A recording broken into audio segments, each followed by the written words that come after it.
Welcome home to USA Global TV and Radio. Ours is a place where dreams take flight, voices are heard, and stories are shared. This is where cultures meet, connections are formed, and ideas are transformed into action. This is your destination for authentic storytelling, diverse perspectives, and meaningful conversations.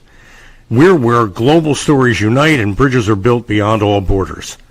Discover our world of education, entertainment, hope, and inspiration. Together, we're building bridges worldwide. Subscribe to our USA Global TV channel and download our USA Global TV app. Be our guest or join our team. Visit usaglobaltv.com. With heartfelt thanks to our executive producer, Dr. Jacalyn Kerbeck, music scored by Yifei Tang from Cloud Road Music, creative direction by Paul Garcia, and I'm Al Cini, and I'm very proud to be part of the USA Global TV and Radio family. So join us here at USA Global TV and Radio. Make us your home for global connection. All rights reserved. This video and its contents are the exclusive property of USA Global TV and Radio. Unauthorized use, duplication, or redistribution in any form is strictly prohibited. Thank you for being a part of our global community. Let's inspire together. Welcome back, or welcome for the first time. It's wonderful to have you with us here today at USA Global TV and Radio. We are expanding across the globe, and I'm super grateful for all the opportunities that I have had to meet new team members and existing team members. I'm actually going to be going to London and Dubai, meeting some additional team members. So look forward for more information about that later this year. So our show today is the Mallorca Connection. I'm Dr. Jacalyn Kerbeck, and today I will be interviewing my dear friend and business partner. He is our country manager for Germany, Switzerland, and Austria. So if you're looking to take your voice across the globe, why not join us with your own television show? Roland Friedl is a entrepreneur. He's an entrepreneur. He is a lot of fun to be with, by the way. He's got a great personality. And if you're looking for a tour guide in Austria, he's your person to go to. And he also has a beautiful dog, Aloha. And he's been living in a motorhome for, I think, 3+ years now. Not everybody can live in an RV and be extremely productive, extremely healthy like he is. So I'm going to be asking him some questions. If you missed it, we just did a show together. It's Your Healthy Lifestyle. And Roland's probably done 300 or 400 or 500 episodes of various TV shows here. Go over to our YouTube channels, USA Global TV and Radio, and Dr. Jacalyn Kerbeck, and you can just put in his name and you'll see all the episodes that have come up. So let's welcome the star of our show, Mr. Roland Friedl. Hello. Hello, Dr. Jacalyn. Hello to our audience. Good morning, good afternoon, good evening, wherever you're joining us. Cool to be back. It's good to have you back. And I always think it's important that we just get this out there so people understand why the Mallorca Connection, why that name? Yeah, the Mallorca Connection came because when I started with USA Global TV and Radio, I guess in September it's going to be 4 years now. You asked me what kind of topic you want to talk about, and I said, oh, there's so many topics, and I have such a broad experience and knowledge because I'm so curious to learn and experience, and so I couldn't say this or this or this or this. So I said, and at the time, I've been living on this beautiful island of Mallorca, which I left 3 years ago. And so we called it the Mallorca Connection because Mallorca has been my home base for 14 years. So we call it the Mallorca Connection. And to be honest, the first interview guests on my show all have been living on Mallorca too. And from what I understand, there are some A-list celebrities who also have a place in Mallorca. I think Michael Douglas and Catherine Zeta-Jones. And you met them at some point, didn't you? I met him 3 times on a golf course and for dinner. Yeah, the reason why Michael is often in Mallorca because his first wife, Diane, she is Mallorquin. And they have a fabulous house here, and they're still good friends. And so sometimes he's coming over. We've set John's tour and the kids, and he's playing golf in Andratx. And I don't name the restaurant because it's a very small coastal restaurant. And I met him two times on the golf course and once in the restaurant. Yeah. Yeah. What was that experience like? Sorry? What were those experiences like? He's a very cool guy when you meet him. absolutely in private. Very cool guy. Yeah, absolutely. Yeah, yeah. Yeah, I'd like to meet him. That would be cool. Yeah. All right, let's talk about you. So you left Mallorca. You already had this motorhome, and it's not just a regular motorhome. It's a pretty souped up, pretty well endowed, I should say, recreational vehicle. And you decided to go and have a wireless life, which you've always been promoting. So tell us about that initial move to leave Mallorca, put your stuff in storage, and then make the RV your real actual home. Okay. So first of all, my RV for Europe, it's quite a large one. For the US, it's quite a smaller one because you have much larger ones because you have broader roads and stuff like that. Yeah, but it's actually my motorhome is designed for 6 persons, so it's 3 double beds, so it's quite large. So for me and my Lord, it's plenty of space. What happened in Mallorca? Yeah, I moved to Mallorca. It was always my dream to live on the seaside. So I moved there in 2008, and after 14 years, my second wife, she moved out, and then my girlfriend was flying in and flying out, and then we separated. And I was thinking about what the heck I'm doing with this large house. It was a huge house, and it was a beautiful one. I loved it, and we hosted a lot of yoga retreats there, and yeah, it was a cool place. But I'm not attached to things. So when I was alone in this huge house, I said, what I'm doing. And then I had some issues with the house and stuff like that. So I said, maybe I find another place on Mallorca.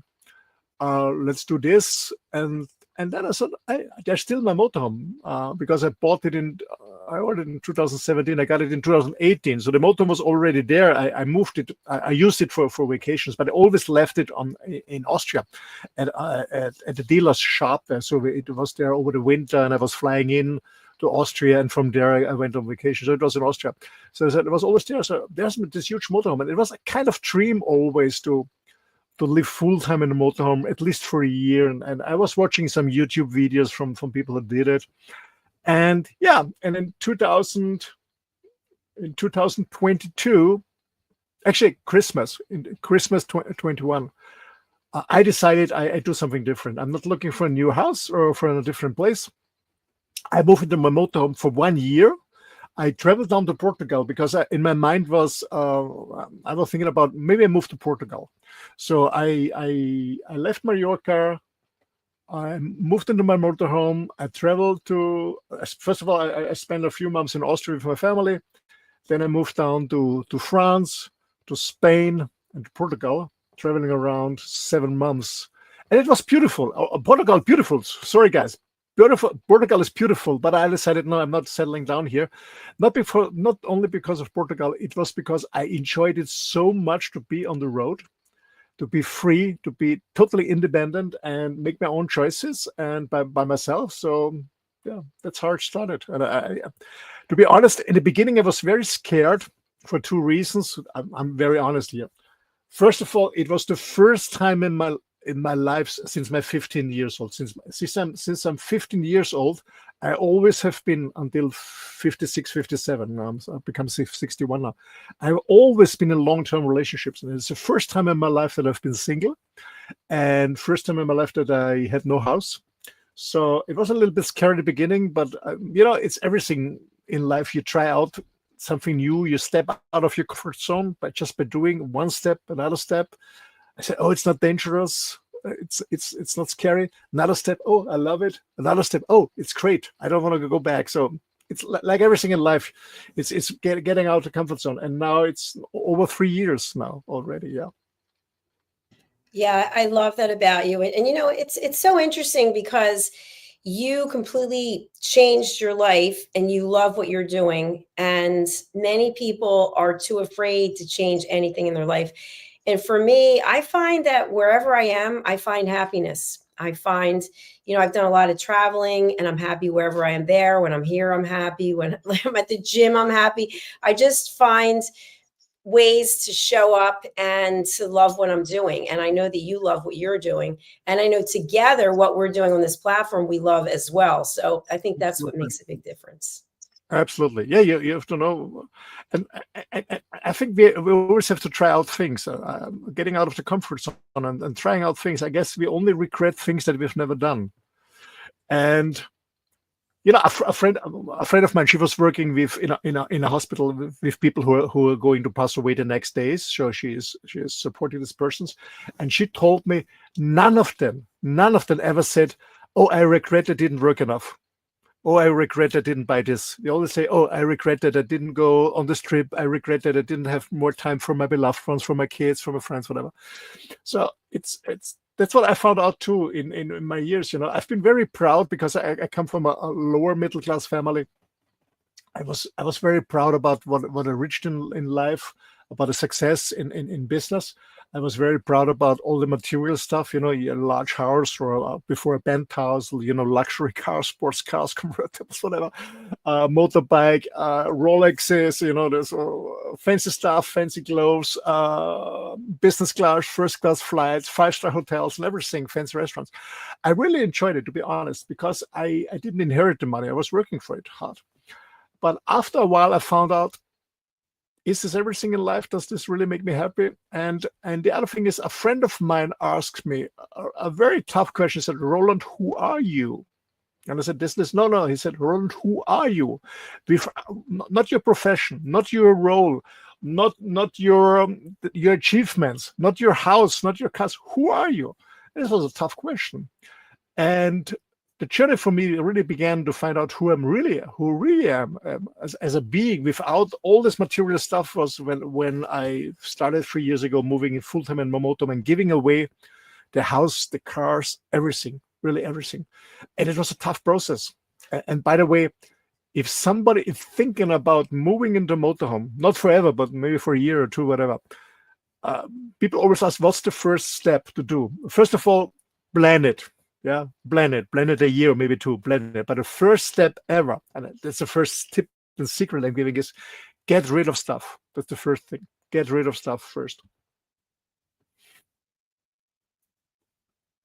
Because we have too much stuff. I thought you were going to go on from get rid of stuff. Yeah, I said, get rid of stuff. That's the first thing. Get rid of stuff. Really, in a house and apartment, I don't know. There's a website you can download a calendar. It's 30 days, and it says day 1, get rid of 1 stuff. Day 2, get rid of 2 things. Day 3, 3, and then so at the end of the month on day 30, get rid of 30 stuff. So at the end, it's 490 something. So it's a hell of stuff you get rid.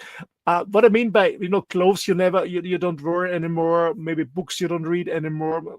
Stuff that's just hanging around. And the thing is, we are educated in school and from society and from commercials and from the industry.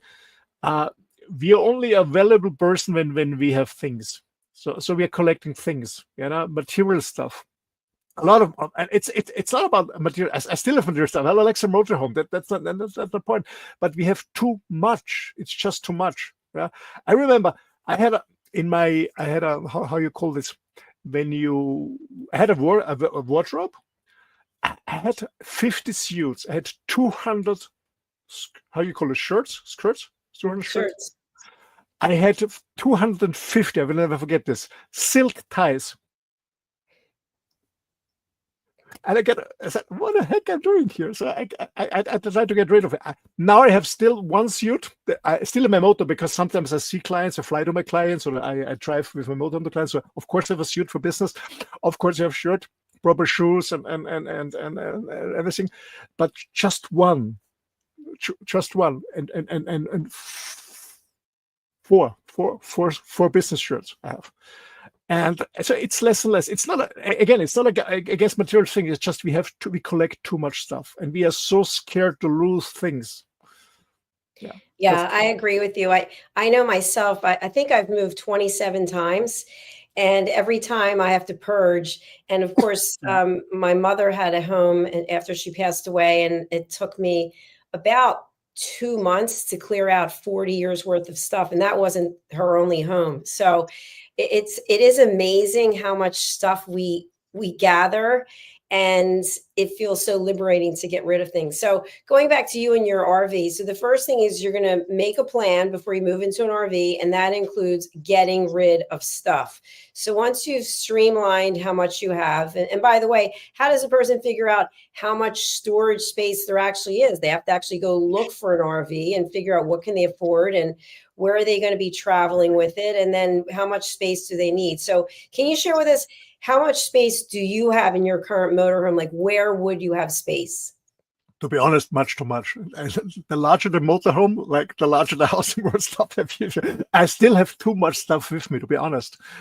Because it's quite a large motorhome, and I'm living alone with my dog, so it's still too much. Still too much sports gear, still too much clothes. Yeah, still too much. But anyway, and to be honest, I still have a storage on Mallorca, a huge storage with all the luxury furniture, motorbikes, and racing bikes and whatever. It's still there. I still have it. Because I was thinking when I settle down again, maybe I need the stuff, but I don't miss it now. But to answer your question, I still have too much. Because the modem is quite large, it has a lot of storage, and so you bring more stuff. But my plan is in August, when I'm back in my auntie's house, my plan is to get rid of minimum 30% of the stuff in my motorhome. Maybe do a flea market or donate it, but that's my plan for August, to get rid of 30% of my stuff in my motorhome. Yeah. Well, I think also we get rid of stuff, but then we replace it because I got plenty of room. I could get more stuff. And there's actually a very famous comedic skit, and I'm trying to think. I think it was done by, I want to say George Carlin, but I don't think it was him. I don't want to say the wrong person, but it's actually about how you have stuff and then you need to get a place to accommodate your stuff. So then you get an apartment, and then you get too much stuff, or you have more people, and now you have to get a house to accommodate all of you. Then the house is stuffed, and you have to get a bigger house because you have more stuff. And it is interesting that if we actually looked at what we would need, and by the way, a quick digression, as you know, where I live, there was a flood, and I had to get whatever stuff I was taking and get out. And the only thing I took some jewelry, I took my computer, and I took 3 pairs of sneakers and a jump rope. So it is interesting what you take when you think, wow, this is all I'm going to be able to have. Absolutely. I remember around 4 years, for 6 years before I moved to Mallorca. I remember I've been working as a consultant for a self-storage company. My gosh, and I said, this is a business, because people have so much stuff. Even they cannot park their car in the garage because the garage is full with stuff. So self-storage became a huge business. Absolutely. And another thing is, I remember when both my parents have been separated, and they're living in 2 different houses, and both. Actually, my mom, she really was dementia. My dad said he also wants to go in a residency. He doesn't like to live by himself, being alone and cook for himself. So I found a really good place for both of them in a residency. And then I had to give up their homes. And I was alone to really clean everything up, get rid of all the furniture, get rid of all the stuff. And I thought, my goodness, I will never do this to my sons when I pass away. I'll never do this to my son.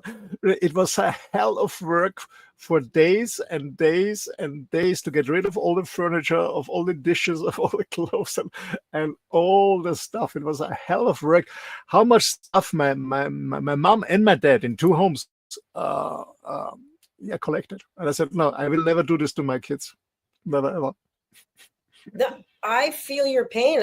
As I mentioned, it took me 2 months to clear out my mother's house. The fun thing about it was that you can put stuff up for sale on Facebook or on the local groups that they have.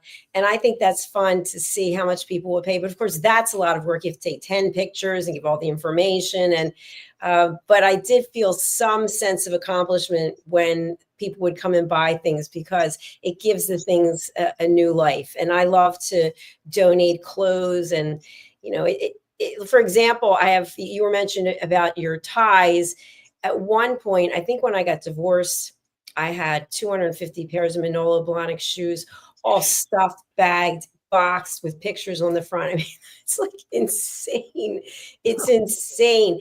And of course, I sold a lot of them on eBay. I was running 60 auctions a week, which was fun. But anyway, we get into these traps, I call them. And then we're going to go back to you in the RV. So Mr. Wonderful from Shark Tank, I don't know if you know him or not, but he's got something on Instagram, which it really is a wake-up call. 90% of all the things that we own, we don't use and don't need. So before you buy anything else, think to yourself, do I really need this or do I want it? And I'm just wasting money that I could be putting in earning interest somewhere. Absolutely. And I remember, when I got my motorhome, you need also camping furniture, camping stuff. And I was buying too much stuff that I never used. So I got rid of them and I donated it or sold it on platforms. And now, since the 3 years before I buy something, do I really need it? And I always ask myself, do I need it or do I just want it? What is it? Do I need it or do I want it? And most of the time we just want it. We don't need it. We just want it for any reason. And of course, I still buy stuff because sometimes I have to replace some clothes or some shoes or some technical equipment, of course. But I consume much. I consume less, absolutely less, and it makes me more happy. Yeah, absolutely happy. Well, I think what's interesting about what you're saying, because I've had this conversation with other people who are single. So I'm single and I don't have any children. You have children, so it's different. But I technically don't have anyone that I have to leave anything to. And I think when you have that kind of mindset, it's a little bit different because it's almost like, well, I've worked hard for all these years. I'm going to go on this trip. So the trip that I just was on, there are people who actually criticized me for it, saying, why would you spend all that money? Because I like the experience. Like, I'm very interested in experiences and seeing other cultures and meeting, obviously, people on the team. And that's important to me. But to some people, that would be a waste of money. But I look at it like, at this stage of my life, if I've got 25 years left to live, I want to travel and see the world. Absolutely. And to be honest with you, mentioned kids, most of the time we do things and kids are our excuse. I remember when I've been living in Mallorca, I was partner in a hotel in a vineyard, in a winery, quite a successful in Mallorca until 2011, and then I sold my parts. And I thought, because my other three partners, they had no kids. I was the only guy with kids. So I said, it's a cool idea, investing there, working a little bit there. And it's for my kids. So someone can run the winery, the other one can run the hotel, the other one can do, general manager or marketing or whatever. And both of my kids said, no, we don't want this. So within 3 months, I sold my shares. I gave everything away. So what an illusion, building up for something for your kids and then they don't want it. I saw it so many times with friends of mine. For example, a very good friend of mine, his father had a pharmacy shop and I can get pharmaceuticals in Vienna. And then his father retired, and it is not a pharmacy shop. It's like a supermarket. It's for Austria. It's very huge, very successful. They make a hell of money. And my friend took over because his father retired, and he sold it within a year. 90%. He kept 10% of shares, but he sold 90%. And he did whatever he wanted to do, is surfing, and that's. And it happened to many friends of mine that they feel guilty because they don't want to do what their parents are expecting. So I think we shouldn't do this. And also, it's some people buy a huge or build a huge house for the kids, and then the kids said, no, I don't want to live in this area. I want to do something else. I want to take over the company. I want to take over the house. I have my own life. And I had a clear talk with my kids, and all three said, no, we're not interested in the stuff. We live our own lives. So if you leave some money, it's okay, but no house. For example, my auntie, always says I should take over the house of my auntie. And I told my kids, I don't want the house. You should take over. But both my kids said, no, we don't want it. So, yeah, I guess we have to really do what we want to do. But most of the time, we just think we have to do it for our kids. No, I don't think so. Yeah, it's interesting that you shared that, because that is the same thing happened in our family. Father and uncle had a successful business and thought that the kids were going to take over, and none of us wanted to take it over. And I think that's kind of uh, continued on. I know that I've had friends who have children, and they'll say the kids don't want grandmom's china, or grandpa's shoes, or whatever the case may be. They don't want any of it. So it really is, it's different than it was before. Different generation. Really different. So let's talk about your typical day in the RV. You get up, and what do you do? Yeah. First of all, what I do is, before I really get up, when I wake, I just look outside about the weather. That's my first thing I do. Second is, I just be grateful for the last night. Grateful for, even not on the camping site, but most of the time I stay free.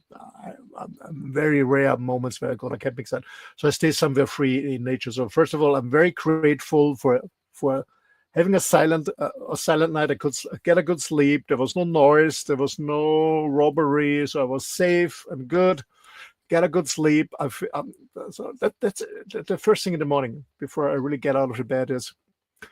It's, for me, the shortest prayer is just say thankful. I'm just very grateful and thankful for the last day, for the night, for the day before, the night, and for the day, the present day that is ahead of me. That's the first thing I do.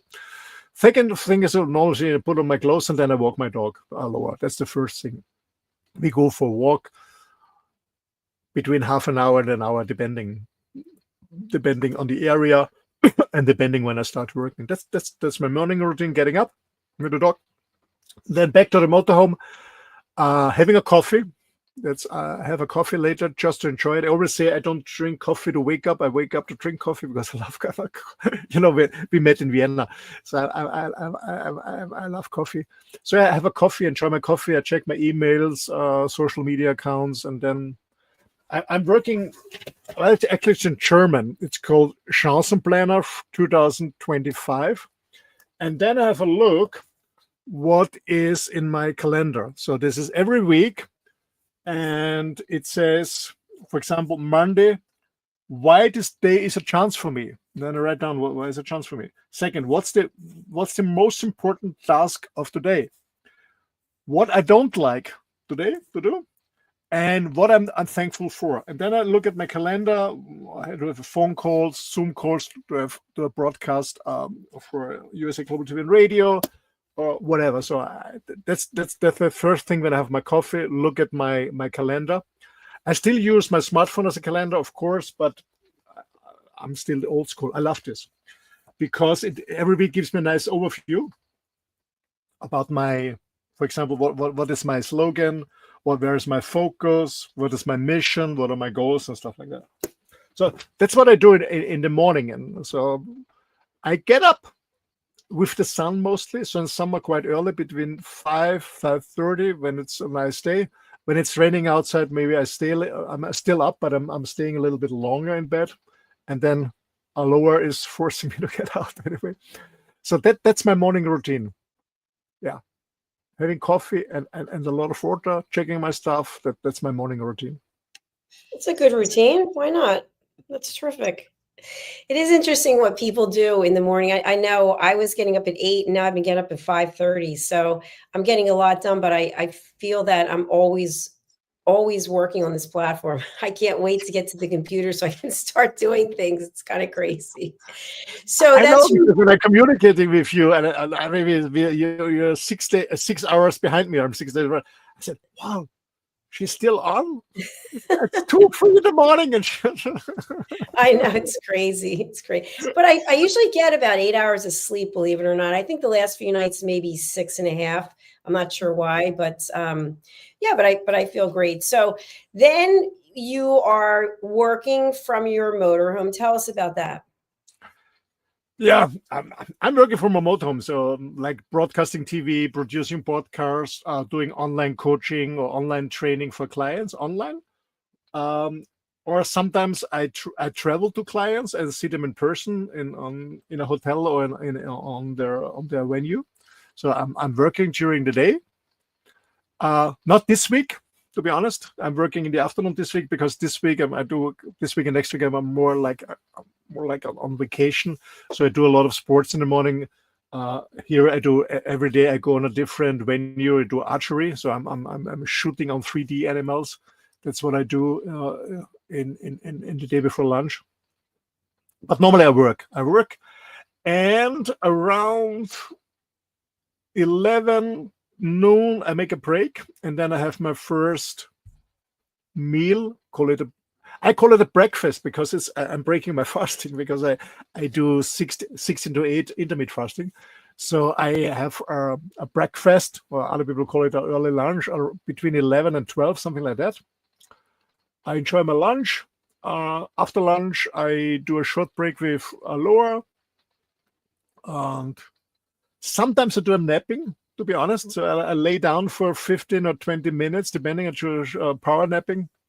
And then I go back on my work and look at my calendar. What's the next task I'm on? And then I continue my work until 6 p.m., 6 p.m., depending how much it is. And then I do my dinner. I mostly prepare a barbecue or the air fryer steak, do my dinner, a lot of water. And then I have a break until an hour and a half break. Then if still some work going on, because sometimes I have calls in the evening or some Zoom calls in the evening, I do this. And then I do a late walk with my dog again for at least an hour. And then I go to bed around 10 p.m. 9:30, 10 p.m.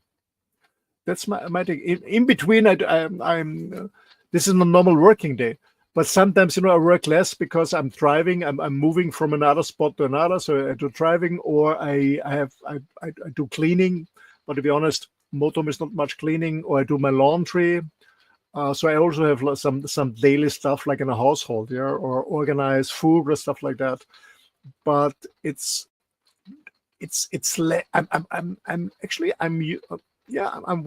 call it wasting. I'm wasting less and less time in daily stuff like cleaning, household, because it's not because I'm a messy. It's very clean here, but it's just a few square meters. It's not large like a house, so it's easy to clean. That's very fast. That's really appreciate that I don't have much cleaning stuff like that. So yeah, that's a normal day. So I have a normal life, like a person that is working from home, like is remotely working from his own house. I just do it in my motorhome, and the difference is that my motorhome, my house is flexible, so I move it from another space to another space. Maybe I go to the mountains, I go to the lakeside, I go to the river, I go to the seaside. I'm changing the spots, but the rest of the day is quite normal, quite normal. So what do you have to do in order to find a place that you can go? And do these campsites or campgrounds, do they take reservations? Is it first come, first serve? No, I never make reservations for campsites. Only when I go to Vienna. Only when I go to Vienna, because it's always crowded. That's the only reservation I made 2 times in Vienna. No, never ever. Because, for example, for this, I left my auntie's house on Friday morning, and I'm now on a tour through Austria, Switzerland, Germany for the next 4 weeks. And I planned the first 2 weeks where I will stay overnight in free, so we find a spot against free. But 50% of my plan is different, so I'm very flexible. For example, I'm spending the night here on a place that was not on my plan. I was planning to stay somewhere different, but the network is not good, so I'm here. No, I'm not planning in advance a lot, to be honest, because I love flexibility. I love freedom. Sometimes I go there to a spot, think it's nice, and I said no, it's not. It looks nice on maybe on internet. It looks nice on a YouTube video, but I don't like the spot. Not for me. And sometimes I find a spot that was not in my mind, and I said, oh, that's beautiful here. Let's stay here. It's safe to stay. I'm allowed to stay. There's no signs that said no. The network is good because I always need a good network for working. So I'm very flexible. I'm very flexible on that. And when you say flexible, you're also a yoga enthusiast. Do you practice any yoga in or out of the motorhome to help you with your travels, because you're driving a lot, right? So that gets to your back even and your posture. Well, I do a lot of walking with my dog, a minimum of 10,000 steps. Mostly it's more, 12, 15. Yesterday it was 16,000 steps. So I do a lot of walking with my dog. Yoga, I don't practice asana that much anymore, to be honest. Absolutely not. I do a lot of meditation. Do a lot of breathing, but I do the meditation, the breathing, mostly during the walk. So I be very in the present moment. Or when I wash my dishes, it's also meditation. What does it mean, meditating? Meditating means being in the present moment. I just focus on what I'm doing. Not my mind is not going around. I'm not thinking about what I'm doing tomorrow, what I did yesterday, what I'm eating in 5 minutes. I just focus on my work. That's for me meditation. So I do it with my cleaning my dishes, with my walking my dog. I do my breathing exercise when I walk my dog. So I try to really be aware about my breathing, inhaling and exhaling, being aware about that. I do a lot of sports, so I don't have any issues, back pain or something. Besides walking, I do my workout. So I have kettlebells with me, I have TRX with me, I have rubber bands with me. So I do a little bit workout every day. I do stretching every day, a little bit. When I mean a little bit, for me it's half an hour, and it's 30 minutes more than many people do. So I don't do that much, but I do it on a regular basis. So I don't have any issues from driving with neck or back pain or so. Not at all. Not at all. That's terrific. That's true, because I'm very active myself, and I'll find if I'm driving for 2 or 3 hours, all of a sudden I kind of get like numbness, kind of numb on my one side. And I know other people have this too. And I don't practice yoga anymore either, but I was thinking it might make sense to start doing it. Maybe I'm doing too much weightlifting or too much spinning or something. I don't know. But anyway, so then at the end of your day, do you ever have any concerns about crime? I know that you did have something happen to you.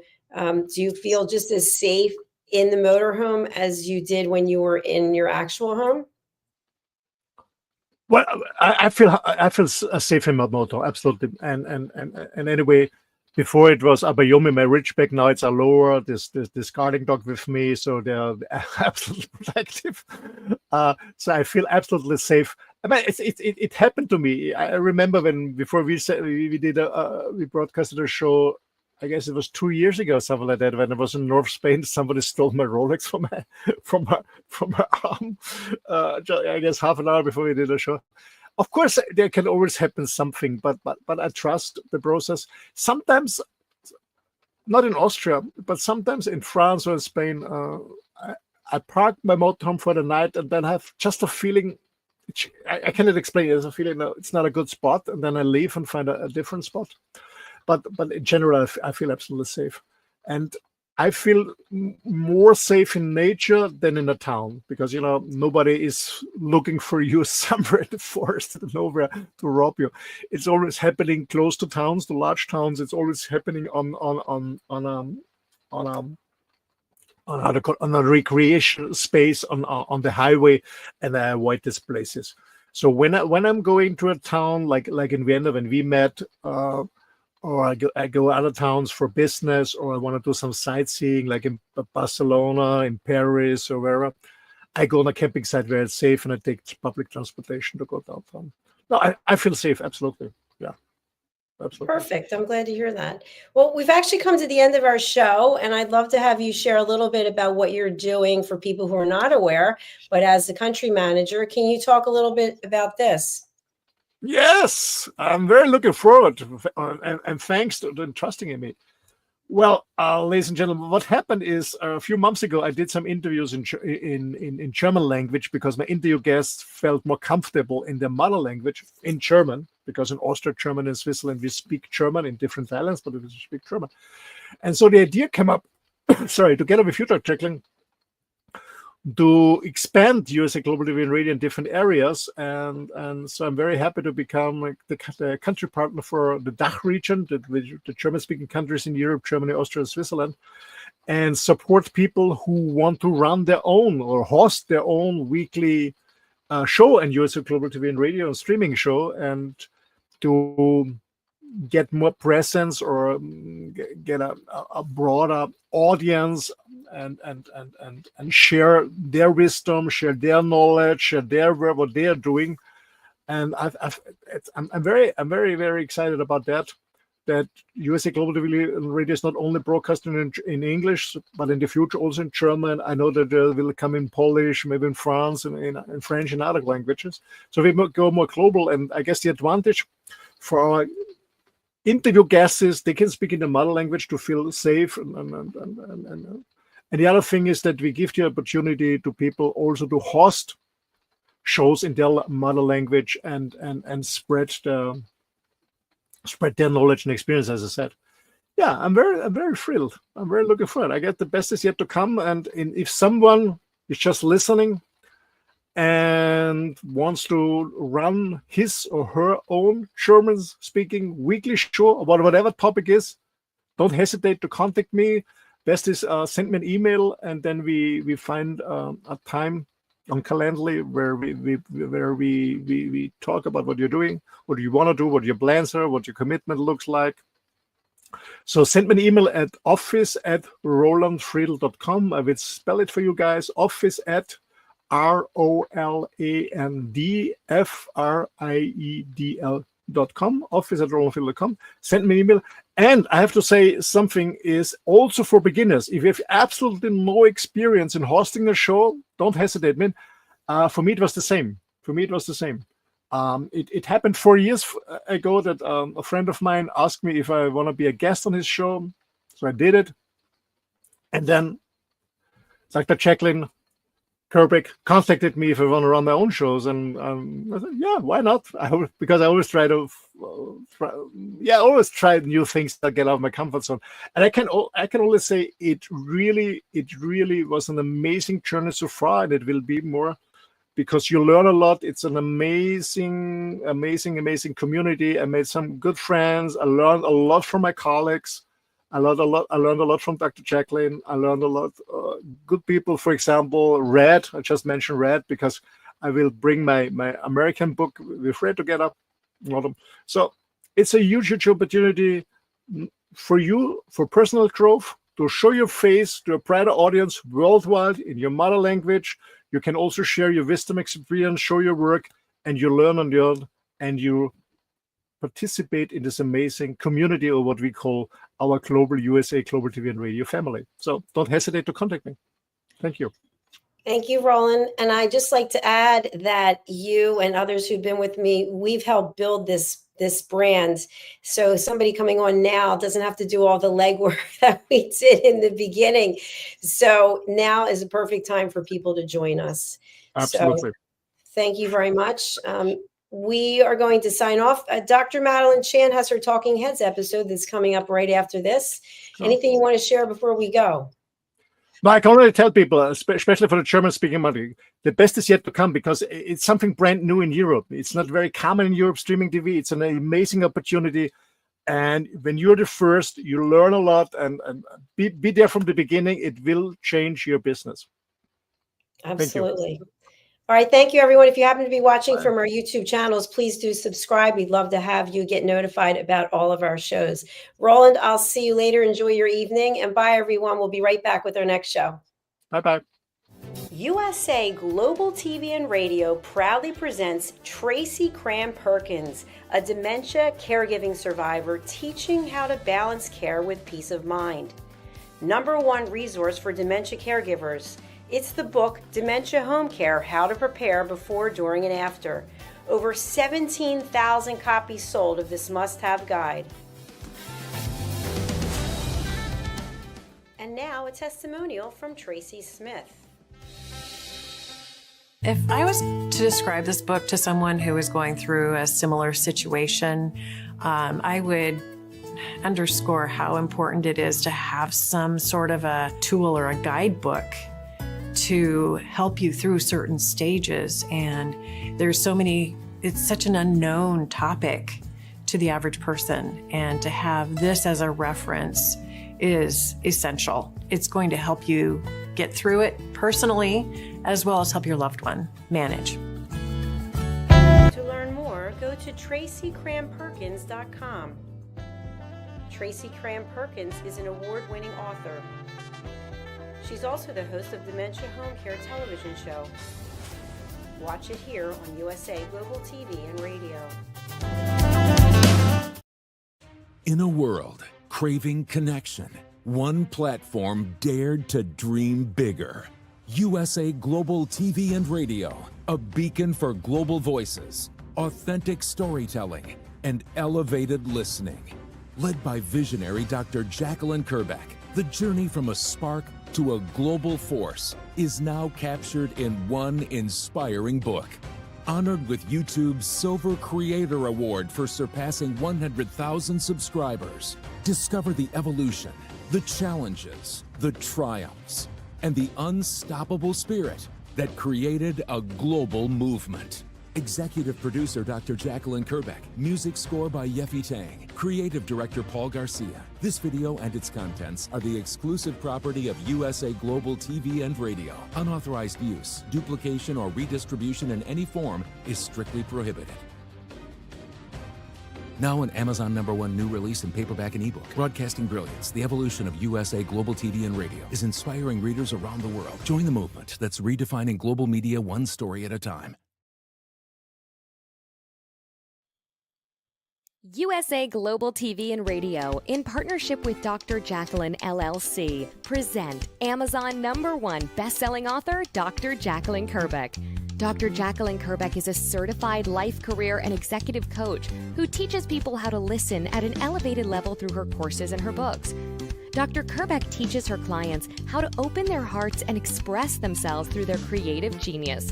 In her children's book series, The Amazing Adventures of Lady Ella, the listening mentor, Dr. Kerbeck teaches children and their families how to listen at an elevated level. Dr. Kerbeck has worked with clients across the world to guide them in how to express themselves and communicate at a highly effective level. Join our team of elevated listeners so you can listen without judgment, without providing a solution, without interruption, and without stealing the stage. To order your books today, go to drjacalyn.com or Amazon.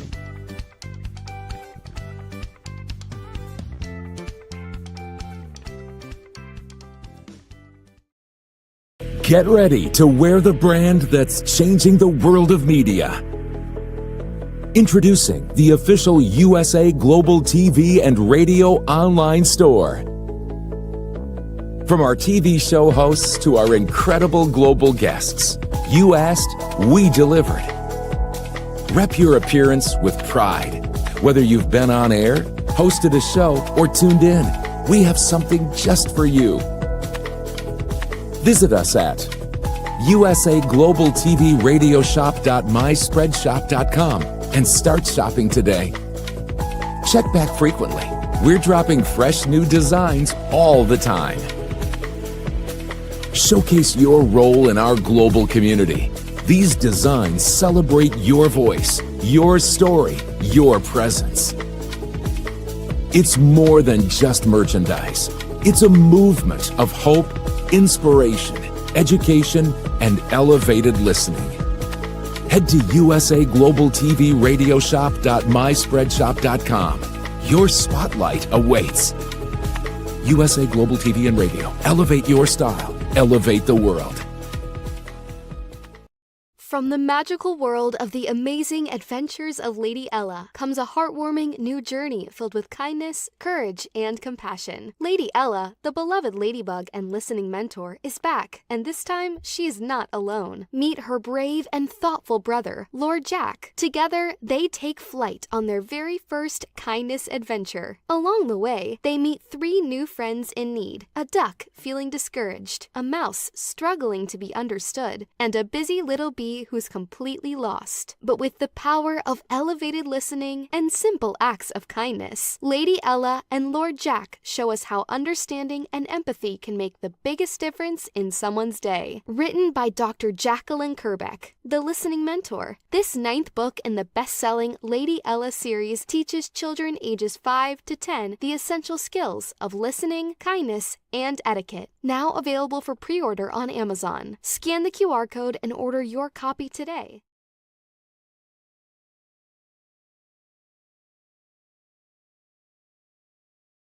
Thank you, viewers and listeners of USA Global TV and Radio, for joining us today.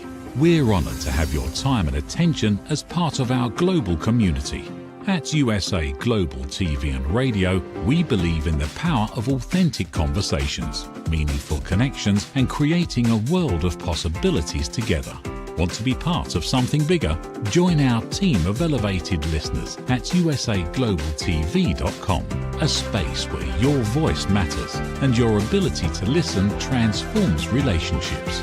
Stay connected with us across all our platforms for thought-provoking discussions, expert insights, and empowering stories. Subscribe to our channels at youtube.com/c/USA-Global-TV. Follow us on social media and explore the endless opportunities we're creating for growth, learning, and inspiration. Together, we're not just broadcasting. We're building bridges and changing lives, one conversation at a time. For inquiries, contact us at info@usaglobaltv.com. Music by Johnny Dies. Produced by Executive Producer and Director Dr. Jacalyn Kerbeck. Voiceover by Mike Porter. Creative Direction by Paul Garcia. All rights reserved. Copyright 2025. Visit usaglobaltv.com to view our full terms and conditions.